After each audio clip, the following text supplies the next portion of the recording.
En 1971, un hombre subió tranquilamente a un avión en los Estados Unidos. Vestía un traje oscuro, gafas de sol. Solo llevaba un maletín negro. Nada en él parecía sospechoso. Ningún pasajero imaginaba que pocas horas después, aquel hombre cometería uno de los crímenes más misteriosos de la historia moderna. Un secuestro aéreo, $200,000 en efectivo y un salto imposible en mitad de una tormenta, sin dejar rastro, sin revelar su verdadera identidad. Hasta hoy, más de 50 años después, nadie sabe quién fue realmente D.B. Cooper. Y tal vez ese haya sido el crimen perfecto. A principios de la década de los 70, los Estados Unidos vivían una oleada aterradora de secuestros de aviones. En aquella época, la seguridad en los aeropuertos era extremadamente débil. No existían escáneres modernos, registros estrictos, ni un control avanzado de equipajes. Cualquier persona podía embarcar llevando prácticamente cualquier cosa, y los delincuentes empezaron a darse cuenta de ello. Pero ningún caso se haría tan famoso como el de D.B. Cooper, porque, a diferencia de los demás secuestradores, él desapareció sin dejar rastro. 24 de noviembre de 1971, víspera de Acción de Gracias en los Estados Unidos. El aeropuerto internacional de Portland estaba abarrotado, familias viajando, niños corriendo por los pasillos, personas ansiosas por reencontrarse con sus familiares. Todo parecía absolutamente normal. Fue entonces cuando un hombre llamó discretamente la atención de algunos empleados. Aparentaba tener unos 40 años, era tranquilo, elegante, bien vestido, llevaba un traje oscuro impecable, camisa blanca, corbata negra y cargaba con un maletín ejecutivo negro. Nada parecía fuera de lo común. Compró un billete de solo ida hacia Seattle, pagó en efectivo y utilizó un nombre aparentemente simple, Dan Cooper. Nadie imaginaba que aquel nombre entraría para siempre en la historia criminal de los Estados Unidos. El hombre embarcó en el vuelo 305 de Northwest Orient Airlines. Se sentó tranquilamente en la parte trasera del avión, pidió un bourbon con soda, encendió un cigarrillo y lo observaba todo en silencio. Las azafatas describirían más tarde su comportamiento como extrañamente tranquilo, mientras los pasajeros conversaban con normalidad, sin imaginar lo que estaba a punto de suceder. Aquel hombre parecía completamente relajado, como si ya supiera exactamente lo que pasaría a partir de ese momento. Poco después del despegue, llamó a una de las azafatas. Su nombre era Florence Schaffner. Le entregó una pequeña nota doblada. Al principio, ella creyó que era solo otro hombre intentando ligar, algo relativamente común en aquella época, pero entonces él se inclinó lentamente y dijo: «Señorita, mejor lea la nota, tengo una bomba».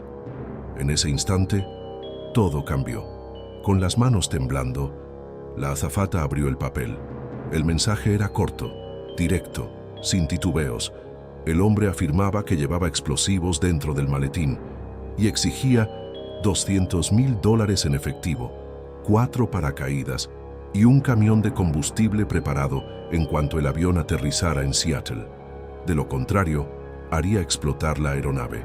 El pánico se apoderó de la tripulación, pero lo más perturbador era la calma absoluta de aquel hombre. Según los relatos, hablaba bajo, sin agresividad, sin gritar, sin mostrar nerviosismo. Mientras amenazaba con hacer estallar un avión lleno de pasajeros, seguía bebiendo su bourbon tranquilamente, fumando sus cigarrillos, observando la lluvia por la ventanilla, como si todo estuviera completamente bajo control. La tripulación avisó de inmediato a los pilotos. Pocos minutos después, el FBI ya seguía todo en tiempo real. Pero había un problema. Nadie sabía si la bomba era real, y el avión seguía en el aire. Las autoridades decidieron cooperar. El objetivo era simple: mantener a todos con vida. Mientras el avión sobrevolaba los cielos oscuros de Washington, los equipos del FBI corrían para reunir el dinero exigido. Los billetes fueron separados y fotografiados uno a uno. En ese momento, las autoridades creían que conseguirían localizar a Cooper rápidamente después del aterrizaje, pero aún no imaginaban que estaban a punto de enfrentarse a uno de los mayores misterios de la historia del FBI. Cuando el avión finalmente aterrizó en Seattle, la lluvia caía intensamente sobre la pista. Los coches patrulla rodeaban el lugar. Los agentes lo observaban todo a la distancia. Las luces se reflejaban mojadas sobre el asfalto oscuro. El dinero fue entregado, los paracaídas también. Y entonces, D.B. Cooper hizo algo inesperado. Liberó a todos los pasajeros. Ninguna persona resultó herida. No hubo disparos, ningún ataque violento. Pero mantuvo a algunos miembros de la tripulación dentro del avión, porque el plan aún no había terminado. Cooper ordenó que la aeronave despegara de nuevo, esta vez con rumbo a México. Pero había condiciones extremadamente específicas. El avión debía volar bajo, muy despacio, con poca presurización, y con el tren de aterrizaje parcialmente desplegado. Los pilotos se extrañaron de inmediato. Aquellas instrucciones eran demasiado detalladas. Parecían venir de alguien experto, tal vez un militar, quizá un paracaidista profesional, tal vez alguien entrenado en aviación. Mientras el Boeing atravesaba la oscuridad de la noche, la tormenta empeoraba. El viento sacudía violentamente la aeronave. La lluvia golpeaba el fuselaje del avión con fuerza. Aún así, D.B. Cooper permanecía increíblemente tranquilo. En un momento dado pidió quedarse solo. Se le ordenó a la tripulación permanecer en la cabina. Poco después, los pilotos notaron algo extraño. Una oscilación brusca en la parte trasera de la aeronave, como si una puerta se hubiera abierto. Segundos después, el avión sufrió un cambio repentino de presión.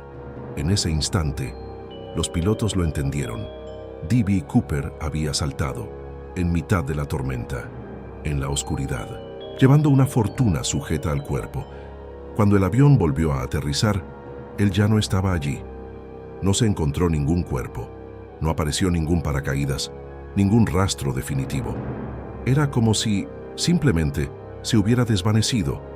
A la mañana siguiente, el FBI inició una operación gigantesca. Los helicópteros sobrevolaron los bosques, los agentes rastrearon ríos, montañas, zonas aisladas, pero nada, ni una señal de Cooper, ningún cadáver, ninguna pista concluyente. Y fue entonces cuando el misterio empezó a crecer. Los investigadores pasaron años analizando a sospechosos, exmilitares, delincuentes experimentados, paracaidistas, expertos en aviación. Se investigaron cientos de nombres. Algunos hombres llegaron a confesar el crimen. Otros fueron denunciados por sus propios familiares, pero no apareció ninguna prueba definitiva. El FBI también descubrió algo extraño.